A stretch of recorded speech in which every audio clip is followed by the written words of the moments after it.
நீங்க கேட்டுக்காததும் எதிர்பார்க்காததுமான ஆசீர் உங்க மேல வந்து இறங்கினா எப்படி ஃபீல் பண்ணுவீங்க?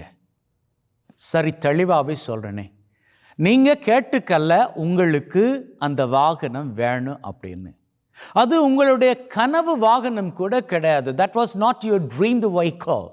That never you dreamt about having a vehicle. அது உங்களுடைய கனவு வாகனம் கிடையாது. ஆனா உங்களுக்கு ஒரு சைக்கிள் தான் இருக்குது, அல்லது ஒரு மோட்டார் சைக்கிள், அவ்வளவுதான். அது போதும் அப்படின்னு தான் நீங்கள் வாழ்ந்துட்டு இருந்தீங்க. ஆனால் திடீர்னு உங்களுக்கு லக் அடித்தது போல, லாட்ரி அடித்தது போல உங்களுக்கு ஒரு வாகனம் கிடைக்குது. அதுவும் த பெஸ்டான வாகனம். நீங்கள் நினச்சி கூட பார்க்கல. ஒரு நல்ல மோட்டார் சைக்கிள் கிடைச்சா சந்தோஷம் உங்களுக்கு. ஆனால் அதையும் தாண்டி ஒரு சூப்பரான பிராண்ட் நியூ வெஹிக்கிள். உங்கள் சுற்று வட்டாரத்திலே யாருக்கிட்டே அப்படி ஒரு வாகனம் இல்லை. அப்படி ஒரு வாகனம் ஆண்டவர் உங்களுக்கு ஆசீர்வாதம் கொடுத்தா வேணாம் அப்படின்னு சொல்லுவீங்க? எவ்வளவு சந்தோஷமாக இருக்கும்.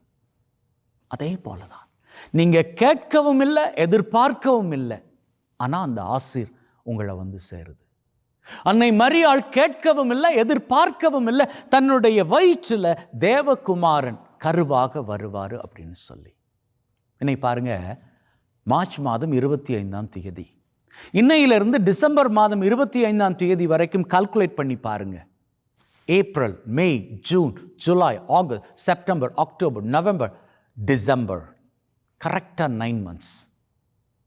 இயேசு ஆண்டவர் தன்னுடைய தாயின் கருவில் உருவாகி 9வது மாதத்தில் ஒரு அற்புதமான குழந்தையாக இந்த உலகத்துக்குள்ள காலடி பதிக்கிறார். அப்போ அவரு அந்த 9 மாத காலம் அன்னை மரியாளினுடைய உதிரத்தில் வயிற்றில் இருந்தது. எப்பேற்பட்ட ஆசீரின் காரியம் யோசிச்சு பாருங்க. எந்த பெண்ணுக்கு இந்த ஆசீர் கிடைக்கும்? மரியாள் எதிர்பார்க்கவே இல்லை. ஆனா இது மரியாளுக்கு நடப்பதற்கு மரியாள் பண்ணிக்கிட்ட ஒரே ஒரு காரியம். நீங்க எல்லாரும் பண்ணுவீங்களாக இருந்தா, நீங்க எதிர்பார்க்காத எத்தனையோ ஆசீரின் காரியங்கள் உங்க வாழ்க்கை மீது வந்து இறங்கும். அன்னை மரியாள் பண்ண காரியம் என்ன தெரியுமா? ஒரே ஒரு காரியம்தான். I am the handmade of God. நான் ஆண்டவருடைய அடிமை. இதை வான தூதர்கிட்ட மாத்திரம் சொல்லலைங்க. அதான் அன்னை மரியாளினுடைய வாழ்க்கையாக இருந்தது. ஒவ்வொரு கட்டத்திலையும் ஏன் இயேசு ஆண்டவர் பிறந்ததுக்கு பிறகு அவருடைய பணி வாழ்க்கையில் ஒரு வாட்டி அவரும் அவருடைய சகோதரர்களும் போய் இயேசு ஆண்டவரை பார்க்கும்படியாக காத்துக்கிட்டு இருக்கிறாங்க. அந்த வேளையில் மெசேஜை சொல்லி அனுப்புகிறாங்க இயேசு ஆண்டவர்கிட்ட, உம்முடைய தாயும் சகோதரிகளும் வந்து நிற்கிறாங்க பார்ப்பதற்கு அப்படின்னு சொன்னது. இயேசு மெசேஜ் சொல்லி அனுப்புகிறாரு. என்னுடைய தாயும் சகோதரர்கள் யாரு? வார்த்தையை கேட்டு அதன்படி நடக்கிறவங்க தான். இயேசு ஆண்டவர் அதற்கப்புறமாக தாயை போய் சந்தித்தாரா இல்லையா அப்படின்னு எழுதப்படலை. ஆனால் இந்த வார்த்தைகளை மரியாளுக்கு சொல்லி அனுப்புனதும் மரியாள் கோவப்பட்டாங்களா? வேதனைப்பட்டாங்களா? கிடையாது. நான் ஆண்டவரின் அடிமை, அவர் என்ன நினைக்கிறாரோ அது நடக்கட்டும். அன்னை மரியாள் இயேசு ஆண்டவர் சிலுவை சுமந்துட்டு போற வேளையில சிலுவை பாதையில 4வது ஸ்தலத்துல நாம பார்க்கிறோம், தாய் மகனை சந்தித்து கொள்றாங்க. அந்த வேளையில அன்னை மரியாளுடைய உள்ளத்துல இருந்திருக்கக்கூடிய கேள்வி என்ன தெரியுமா? எத்தனையோ பேருக்கு அற்புத காரியங்கள் பண்ணி இருக்கிற, உன்னுடைய சிலுவையை நீ தூக்கி போட்டு வர முடியாதா? நீ தெய்வம் தானே, எனக்கு நீ குமாரன், ஆனா நீ தெய்வம், உன்னால முடியாதா? அன்னை மரியாள் அப்படி ஒரு வார்த்தை கேட்கவே இல்லை. ஏன் தெரியுமா? நான் ஆண்டவரின் அடிமை, நடப்பது நடக்கட்டும், தெய்வத்தின் சித்தம், விட்டு கொடுத்தாங்க. கடைசியாக இயேசு ஆண்டவர் சிலுவையில் மரித்து அவரை கொண்டு வந்து மடியில் கிடத்துறாங்க. அன்னை மரியாள் அழுறாங்க. தெரியும் இது ஒரு தெய்வம் அப்படின்னு தெரியும், தெரிந்தாலும் மகன் ஏன் இப்படி பண்ணாங்க? நன்மை செய்ததற்கு இதானா பரிசு? இதானா நன்றி உபசாரம்?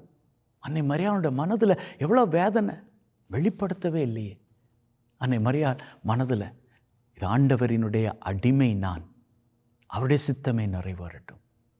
அன்னை மரியாள் எல்லா வேளையிலும் தன்னை தாழ்த்தி கொண்டபடியால, ஆண்டவராகிய கடவுளின் சித்தத்திற்கு அடிபணிந்து இருந்தபடியால அன்னை மரியாளை எல்லாருக்கும் எல்லாவற்றுக்கும் மேலாக தெய்வம் உயர்த்தி இருக்கிறார்.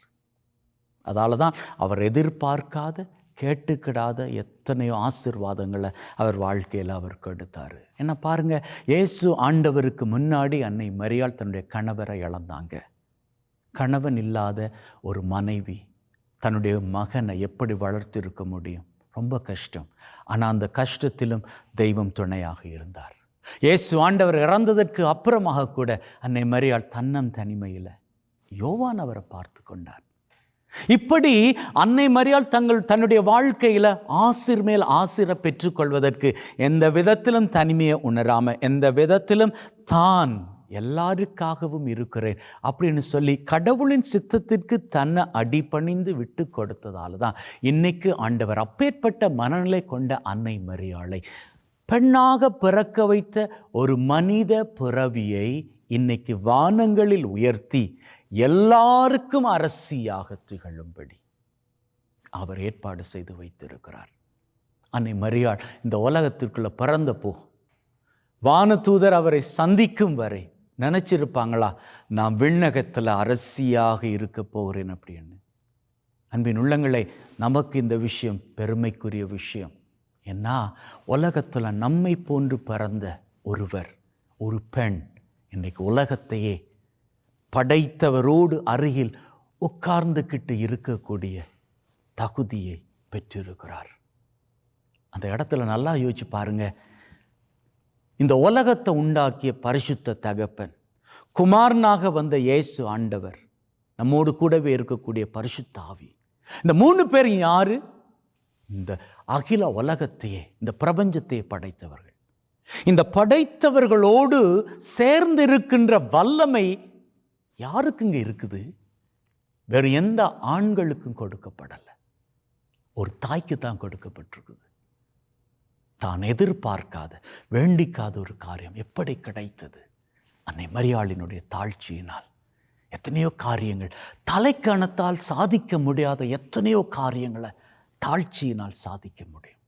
அதற்கு ஒரு சிறந்த உதாரணமே அன்னை மரியாள் தான்.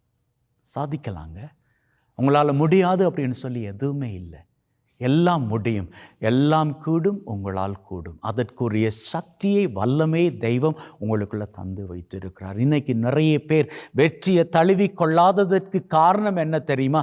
அவர்களால் முடியாதது என்பது கிடையாது. மாறாக வெற்றியை பெற்றுக்கொள்வதற்கு தடையாக இருப்பதே தலைக்கணம் தான். என்னால் முடியும், என்னால் மட்டும்தான் முடியும், இது தலைக்கணம். என்னாலும் முடியும், இது தாழ்ச்சி. தாழ்ச்சி வேணுமா, தலைக்கணம் வேணுமா? முடிவு நம் கையில். முடிவெடுத்தாலும் கூட அநேக தடவையில் தாழ்ச்சி உள்ளவர்களாக வாழ்வது கடினம். கடினம்தான், முடியாது கிடையாது.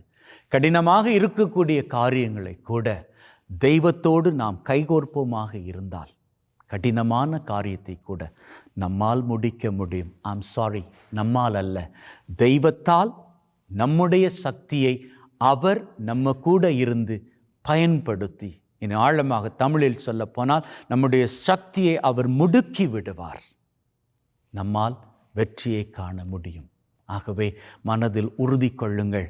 இந்த உலகத்தில் எல்லா காரியத்தையும் நம்மால் சாதிப்பதற்கு தெய்வத்தின் துணை வேணும். அதற்கு நமக்கு தாழ்ச்சி வேணும். தலைக்கணம் இருந்தால் அவற்றை உடனடியாக களைந்து விடுங்கள். தலையில் கனம் இருந்தால் வாழ்க்கையில் மகிழ்ச்சி இருக்காது. தலைக்கணத்தின் காரியங்களை எல்லாம் இந்த தபசு காலத்தில் உடனடியாக நல்லதொரு பாவ சங்கீர்த்தனம் செய்து கழற்றி விடுங்கள். வாழ்க்கை சுகமாகும், இன்பமாகும், மகிழ்வாகும். இனிமேல் வாழ்விலே சிகரங்கள் தான். அமேன்.